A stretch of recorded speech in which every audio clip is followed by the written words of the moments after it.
नमस्कार दोस्तों, आप स्टडी के ऑनलाइन प्लेटफॉर्म में आपका बहुत बहुत स्वागत है। मैं आपका दोस्त कन्हैया और आज हम बात करने वाले हैं जो पिछली क्लासेस में अपने देखा था जेनेटिक्स का टॉपिक। ठीक है, थ्योरी अपन देख चुके हैं। आज इस क्लास में हम डिस्कस करने वाले हैं जो इम्पोर्टेंट एमसीक्यूशंस हैं उनकी सीरीज हम लेके आए हैं इनके लिए। आपको इसके बारे में हम डिस्कस करने वाले हैं। सीईटी और राजस्थान एलडीसी जो वैकेंसी आने वाली है, सीईटी के एग्जाम आपकी चलने वाली आने वाली है, तो ठीक है, उसको लेकर हम इन आगे आने वाली क्लासेस में डिस्कस करेंगे। एमसीक्यूशन सीरीज है आपके लिए लेके आए हैं हम यहाँ पे, तो यहाँ पे जो भी आपके डाउट है वो यहीं पे क्लियर हो जाए।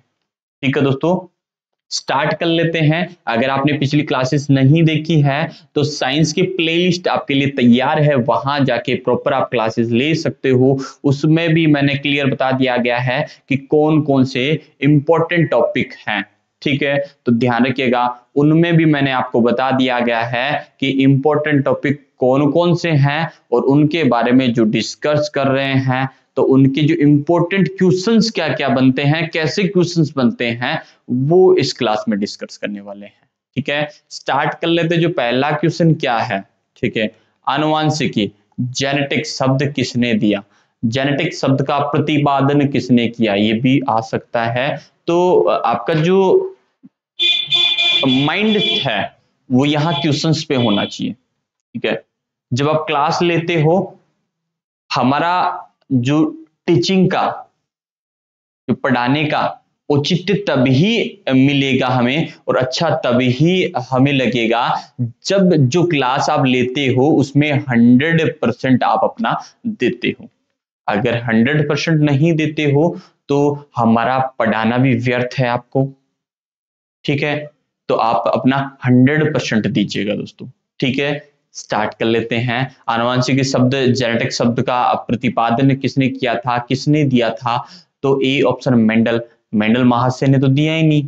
ठीक है, B option Batson, C option Morgan और डी ऑप्शन है पुनेट। तो इसका राइट आंसर है बैटसन। तो पिछली क्लास आपने देखी होगी, तो मैंने क्लियर बता दिया था, बैटसन आए, डब्ल्यू बैटसन आए, विलियम बैटसन आए, तो आनुवांशिक शब्द का बैटसन महाशय ने प्रतिपादन किया था, शब्द दिया था। ठीक है, यहाँ पे ये क्वेश्चन कंप्लीट हो चुका है, फर्स्ट क्वेश्चन। अगर इन केस यहाँ ये आनुवांशिकी का जनक या फादर ऑफ जेनेटिक्स कौन है, तो फादर ऑफ जेनेटिक्स कौन है, ग्रेगर जॉन मेंडल। ठीक है, वो क्वेश्चन हो चुका है। अब मैं नया आपको इसमें इंक्लूड कर रहा हूं कि इनकेस ये क्वेश्चन पुटअप होता है, फादर ऑफ जेनेटिक्स कौन है, ग्रेगर जॉन मेंडल, जे मेंडल, तो ये मेंडल होने वाला है। ठीक है, यहां पे क्लियर हो गया। इसके अलावा जेनेटिक्स में पुनेट ने क्या दिया था, ठीक है, जीन लिंकेज कपलिंग। ठीक है, जीन लिंकेज कपलिंग युग्मन है। ठीक है, वो किसने दिया था, पुनेट ने दिया था। इसके अलावा याद रखिएगा पुनेट स्क्वायर, जो पिछली क्लास में आपने देखा होगा, तो मैंने बताया एक आपको टेबल बनानी है, टेबल में रखने हैं आपको मान, और यहाँ पे जीनोटाइप और फिनोटाइप निकाल लेने हैं। ठीक है, यहाँ पे आपको जीनोटाइप और फिनोटाइप आपको निकाल लेने हैं। ठीक है, कैसे, यहाँ पे अगर अपन क्रॉस करवाते हैं, कैपिटल टी स्मॉल टी, शुद्ध लंबा और शुद्ध बोने का अपन क्रॉस करवाते हैं, तो कैपिटल टी ऊपर आ गया, स्मॉल टी नीचे आ गया आपका। तो यहाँ पे क्रॉस करवाते हैं, तो capital T small T, capital T small T और कैपिटल टी स्मॉल टी और कैपिटल टी स्मॉल टी। ठीक है, तो ये सभी लंबे प्राप्त हुए। ठीक है, लंबे सभी हैं, ध्यान रखिएगा, लंबे सभी हैं। जीन प्ररूप और लक्षण प्ररूप यहाँ पे क्या आया है, तो ध्यान रखिए यहाँ पे सभी लंबे हैं। ठीक है, यहाँ पे क्रॉस कराओ तो भी लंबे आएंगे, तो जीन प्ररूप लक्षण प्ररूप क्या आया है, यहाँ पे सारे ही लंबे हैं। ठीक है, ठीक है, यहाँ पे अगर जीन प्ररूप लक्षण प्ररूप के बारे में बात करें, तो जीन प्ररूप क्या होता है, जीनों का समूह होता है, तो अशुद्ध लंबे।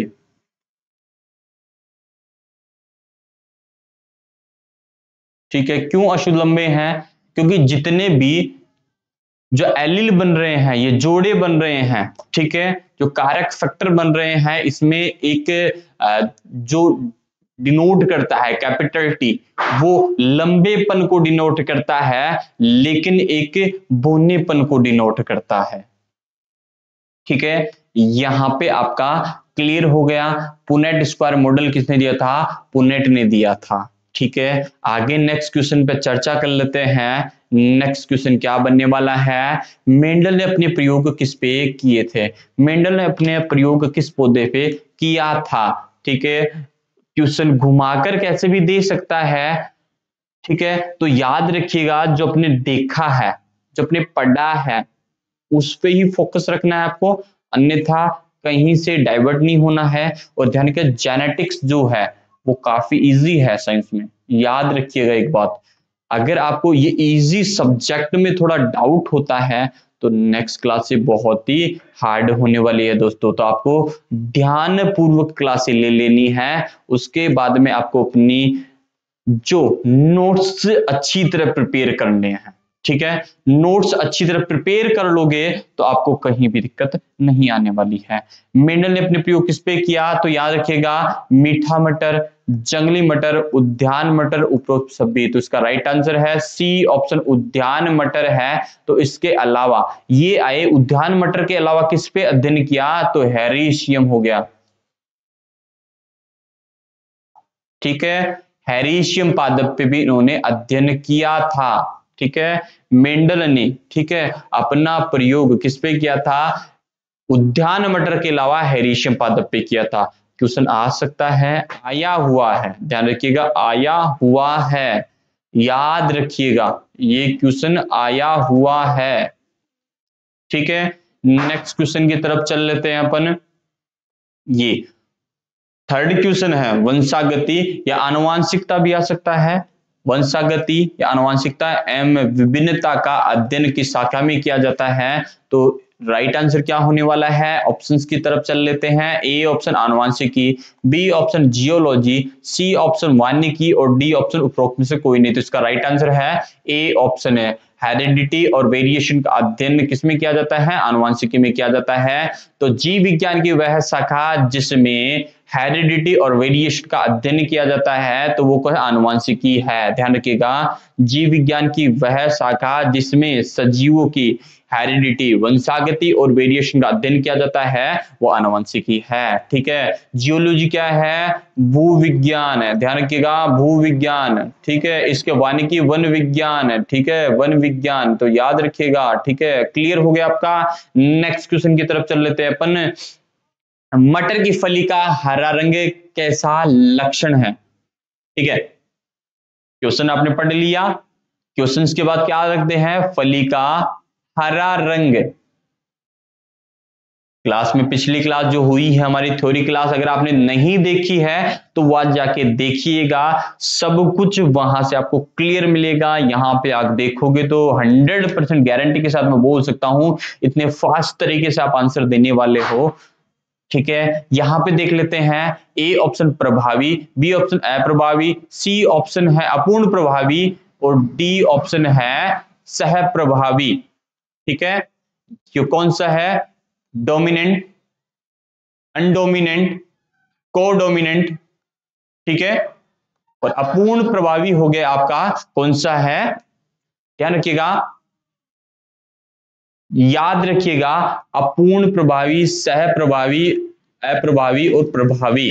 तो इनके बारे में अपन देख लेते, प्रभावी क्या होता है? जो अपना लक्षण प्रकट करता है। याद रखिएगा, जो अपना लक्षण फैक्टर के दो कारक होते हैं, जोड़े में पाए जाते हैं फैक्टर। यहां पे एग्जांपल के तौर पे मैं बता देता हूं, टीओटी, ये एक फैक्टर है, कारक है, एलील है, जोड़ा है। यहां पे क्या प्रकट हुआ? ये लंबे को डिनोट करता है, लंबा। तो प्रभावी क्या रहा यहाँ पे? टी, लंबापन प्रभावी रहा था, तो प्रभावी हो गया। ठीक है, इनकेस अप्रभावी कौन सा है यहाँ पे? स्मॉल टी, अप्रभावी हो गया। अपूर्ण प्रभावी, ठीक है, अपूर्ण प्रभावी क्या है? दोनों ही अपना लक्षण प्रकट नहीं करते हैं, ध्यान रखिएगा, अपूर्ण होते हैं, यानी कि दोनों ही अपना मिश्रित लक्षण प्रकट करते हैं, तो यानी अन्य लक्षण ही, एक नया लक्षण ही उत्पन्न हो जाता है। ठीक है, तो यहां पे देख लेते हैं फली का हर रंग क्या है, यहां पे पिछली क्लास में हरा रंग और पीला, क्या है ये, हरा प्रभावी था, तो ए ऑप्शन इस क्वेश्चन का राइट आंसर होने वाला है। अप्रभावी क्या है, जो अपना लक्षण प्रकट नहीं करता। अपूर्ण प्रभावी क्या है, एग्जाम्पल के तौर पे मैं बता देता हूं, आर आर डब्लू डब्लू, इनका आपस में क्रॉस करवाया जाता है, आर डब्लू उत्पन्न होगा, ये व्हाइट हो गया, ये रेड हो गया, तो यहां पे ये गुलाबी प्राप्त हुआ हमें।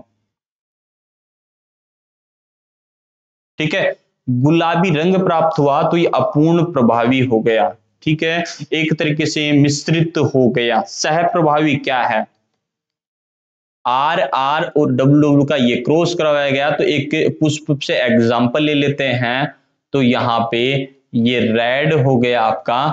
ठीक है, ये पंखुड़ियां हैं,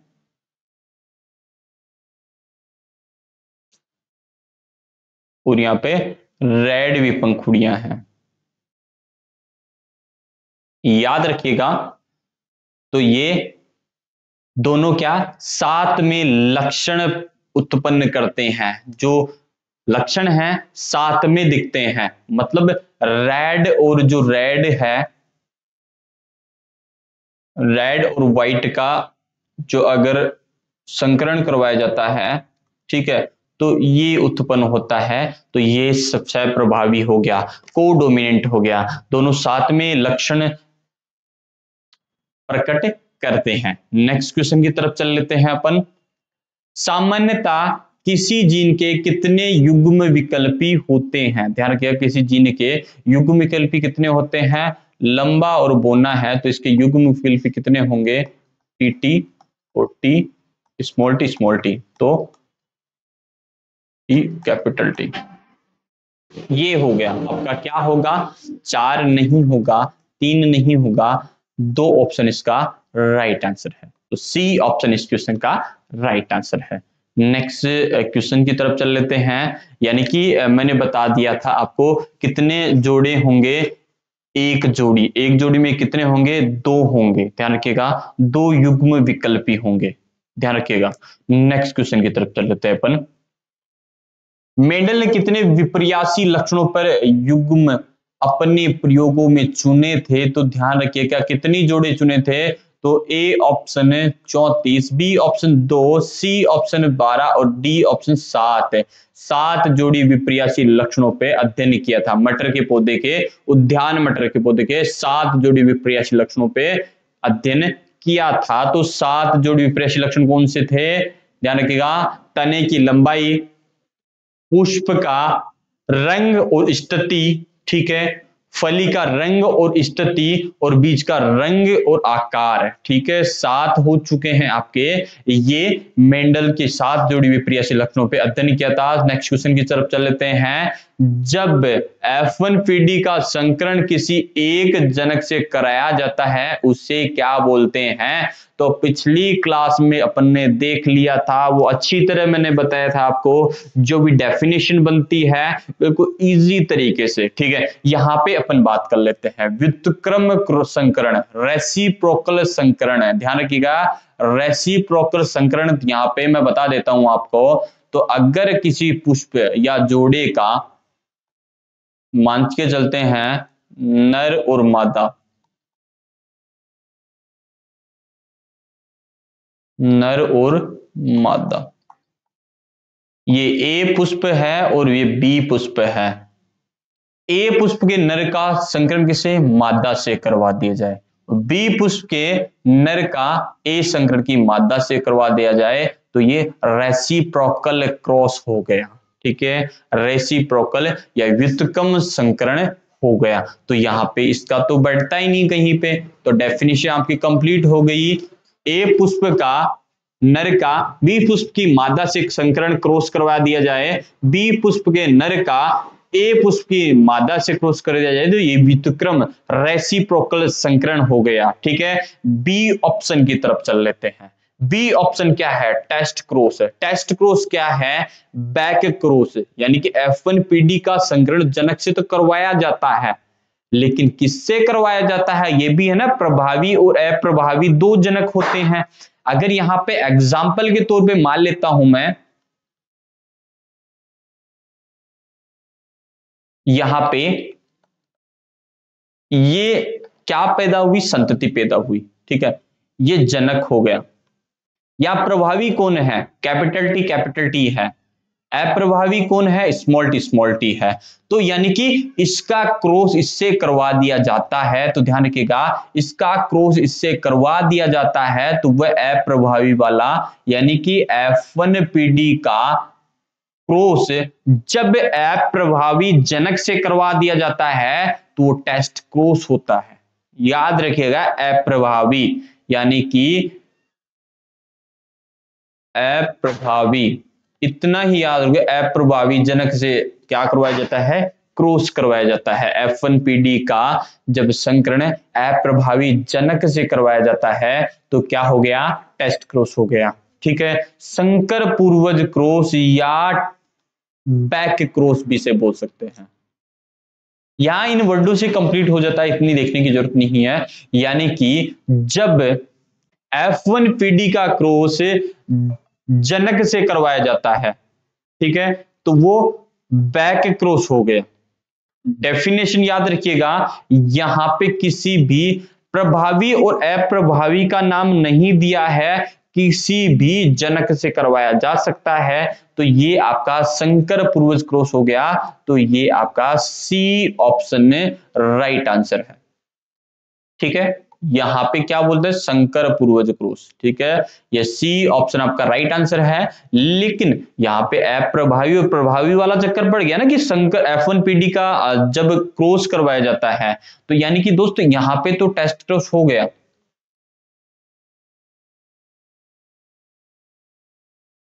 ठीक है, अप्रभावी जनक से करवा दिया तो यहां पे तो टेस्ट क्रॉस हो गया। ठीक है, लेकिन यहां पे अपन बात कर लें, जो प्रभावी जनक से करवाया जाता है उसे क्या बोलते हैं? आउट क्रॉस बोलते हैं। क्या बोलते हैं? आउट क्रॉस बोलते हैं। दोस्तों ध्यान रखिएगा, इसे क्या बोलते हैं? आउट क्रॉस बोलते हैं। जब F1PD का क्रॉस प्रभावी जनक से करवाया जाता है तो उसे आउट क्रॉस बोलते हैं, बाह्य संकरण बोलते हैं। ये आपका कंप्लीट हो गया, ये F1PD है। तो यहाँ पे समझ में शायद आ चुका होगा इस क्वेश्चन में। अगर क्वेश्चन कैसा भी पुटअप होता है तो आप यहां से क्लियर हो जाएगा आपका।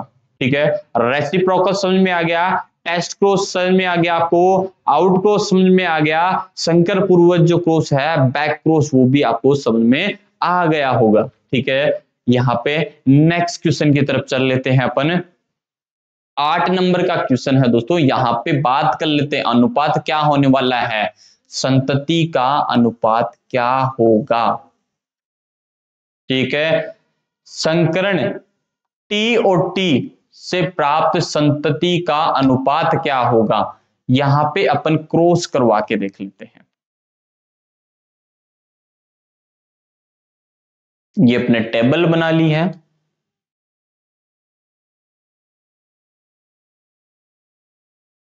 मिस्टेक हो तो देख लीजिएगा आप। क्या जोड़ा क्या है? T और T। यहां पे कैपिटल T रख देता हूं, पुनेट स्क्वायर के तरीके से बात कर लेते हैं। स्मॉल टी और स्मॉल टी, इनका क्रॉस करवाया जाता है। Capital T small T. ठीक है, स्मॉल टी कैपिटल टी, और क्या हो गया आपका? Small T. और यहां पे क्या हो गया आपका? टी और टी। यहां पे क्या हुआ? लंबे और बोने प्राप्त हुए हैं।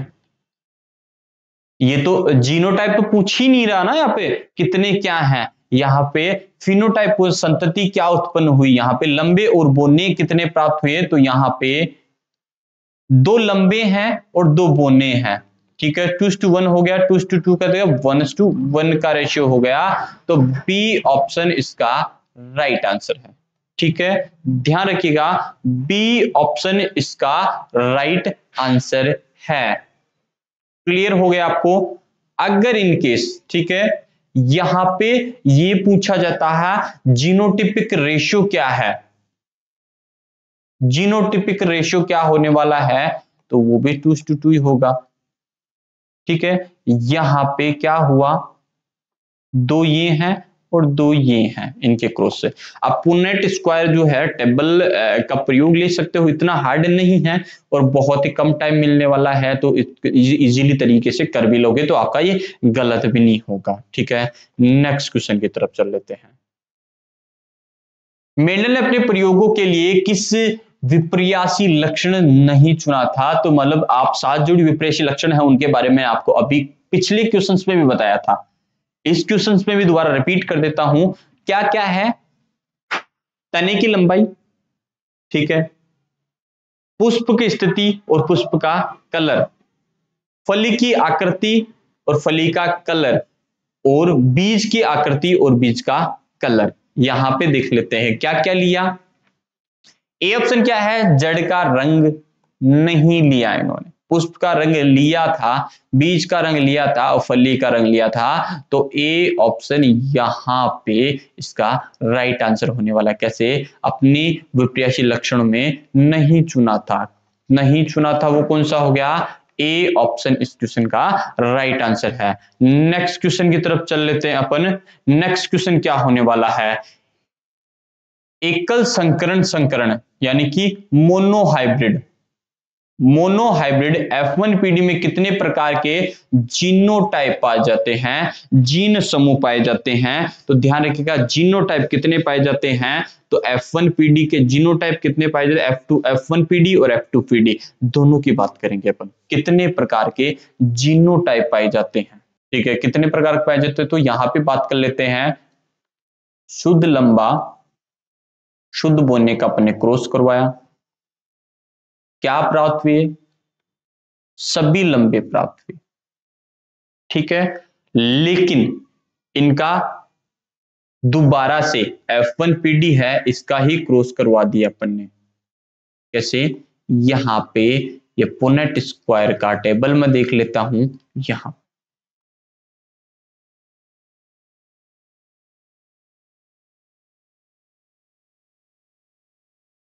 क्या हुआ, यहां पे capital T small T, capital T और स्मॉल टी, क्योंकि इनका क्रॉस करवाया ना, तो ये capital T small T cross capital T small T, इसका क्रॉस करवा रहे हैं अपन। यहां पे capital T capital T, capital T small T, फिर कैपिटल टी स्मॉल टी और स्मॉल टी स्मॉल टी। यहां पे फिनोटिपिक रेशियो लक्षण प्ररूप और जीन प्ररूप क्या हुआ, तो यहां पे एक हो गया आपका जीनोटिपिक रेशियो, बता रहा हूं मैं आपका, यहां पे एक शुद्ध लंबा हो गया, ठीक है, एक अनुपात दो अशुद्ध लंबे हो गए और एक अशुद्ध बोना हो गया, तो 1:2:1 हो गया। तो यहां पे जीनोटाइप कितने बने हैं, तो 1 2 3 बने हैं, तो ये तो यहां पे क्लियर हो गया, बी ऑप्शन इसका राइट आंसर है, ठीक है। इन केस अब फिनोटाइप पूछता है, यहां पे जो लक्षण प्ररूप पूछता, तो यहां पे 3:1 का रेशियो आता है, क्योंकि लंबे क्या है, हमें क्या दिख रहा है, हमें एक बोना दिखेगा और 3 लंबे दिखेंगे, तो यहां पे अगर फिनोटिपिक रेशियो की बात करता है, तो यहां पे फिनोटिपिक रेशियो बताना है, तो फिनोटिपिक रेशियो के कितने समूह बनते हैं, कितने बनते हैं, तो दो ही बनते हैं, तो यहां पे दो राइट आंसर होने वाला था। तो ध्यान रखिएगा जीनोटाइप और फिनोटाइप के बारे में क्लियर समझ लीजिएगा आप अच्छी तरह, कि आप डाउट किस में रहेगा, जीनोटाइप और फिनोटाइप में रहने वाला है। जीनोटाइप का है जीनों का समूह, फिनोटाइप क्या है, बाह्य लक्षण जो हमें दिखाई देते हैं, ठीक है। यहां पे क्लियर हो गया आपका। ठीक है, ये इसका राइट आंसर है। अगर यहां पे फिनोटाइप आ जाता जीनोटाइप की जगह, तो आप 2 पे आपको ए ऑप्शन राइट आंसर होने वाला था, लेकिन यहां पे अगर अपन बात कर लेते हैं जीनोटाइप की, तो बी ऑप्शन 3 इसका राइट आंसर होने वाला था। 3 ही समूह तो बनेंगे। यहां पे बात कर लेते हैं, एक लंबा हो गया, 2 अशुद्ध लंबे हो गए, एक बोना हो गया। ठीक है, लेकिन फिनोटाइप की बात करते हैं तो 3 लंबे हो गए, एक बोना हो गया। ठीक है, यहां पे जो जितने भी क्वेश्चंस पुट अप होते हैं उनके बारे में मैंने क्लियर कर दिया है दोस्तों। अब ध्यान रखिएगा, नेक्स्ट क्लास में चर्चा करने वाले हैं, नेक्स्ट क्लास में जो भी क्वेश्चंस पुट अप होने वाले हैं। ठीक है, आप तैयारी रखिएगा, पिछली क्लासेस देखिएगा। इससे क्या रहेगा, एक बार देखने से ही आपके काफी डाउट क्लियर हो जाएंगे। अगर आपको वीडियो अच्छा लगा हो तो वीडियो को लाइक कीजिएगा, वीडियो को दोस्तों शेयर कीजिएगा और चैनल को सब्सक्राइब करना ना भूलिए। अब मिलते हैं नेक्स्ट क्लास में, नेक्स्ट वीडियो में। जय हिंद, जय भारत।